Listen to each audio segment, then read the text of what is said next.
গৰমৰ দিন দুপৰীয়া ভাত পানী খাই মানুহ এজনে ঘৰৰ বাৰান্দাতে বহি অলপ জিৰণি লৈছে।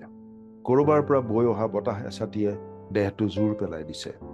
হঠাতে মানুহজনে মন কৰিলে, বাৰান্দাৰে সৰু পৰুৱা এটাই গছৰ ডাঙৰ পাত এটা কঢ়িয়াই লৈ গৈ আছে। ইমান সৰু পৰুৱা এটাই ইমান ডাঙৰ পাতটোনো কেনেকৈ কঢ়িয়াইছে বুলি ভাবি মানুহজন আচৰিত হ'ল। আকৌ ইমান ডাঙৰ পাতটোনো সি কি কৰিব বুলিও মানুহজনে ভাবিব ধৰিলে। মানুহজনে আন সকলো কথা এৰি অতি কৌতূহলেৰে সেই পৰুৱাটোলৈ চাই থাকিল। পৰুৱাটোনো কলৈ যায়, কি কৰে তাকে জানিবলৈ তেওঁ বহাৰ পৰা উঠি লাহে লাহে পৰুৱাটোৰ পিছে পিছে গৈ থাকিল। পৰুৱাটো তেনেদৰে আগবাঢ়ি গৈ গৈ এটা গাঁতৰ মুখ পালে। সেই গাঁতটোৰ আগত ৰল। গাঁতটো আছিল পৰুৱা বাহৰ দুৱাৰমুখ। সেই পিনেৰে বহুত পৰুৱা অহা যোৱা কৰি আছে। পৰুৱাটোৱে কঢ়িয়াই অনা ইমান ডাঙৰ পাতটো সেই সৰু গাঁতেৰে সুমুৱাই নিব নোৱাৰিলে।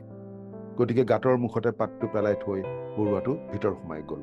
ইমান দূৰ পাতটো কঢ়িয়াই অনা তাৰ কষ্টখিনি অথলে গ'ল। আমি বাৰু জীৱনত তেনেকুৱাই নকৰোঁনে? আমাক কেৱল লাগেহে লাগে। দুটা নহয় তিনিটা বেডৰুমৰ ঘৰ লাগে, সৰু নহয় একেবাৰে ডাঙৰ গাড়ীখনহে লাগে। বেংকত টকা হয় মানেই নাতে, আৰু লাগে আৰু লাগে। পৰুৱাটোৱে ইমান দূৰ কষ্ট কৰি পাতটো কঢ়িয়াই আনিছিল, কিন্তু অৱশেষত সেইটো তাৰ একো কামত নাহিল। আমিও বাৰু অনাহকতে কিছুমান বোজা কঢ়িয়াই থকা নাইনে? কিন্তু সেইবোৰ আমি সময়ত পেলাই থৈ যাব লাগিব। অনাহকতে বোজা কঢ়িয়াই সময় নষ্ট নকৰি ঈশ্বৰৰ কথা চিন্তা কৰিবলৈ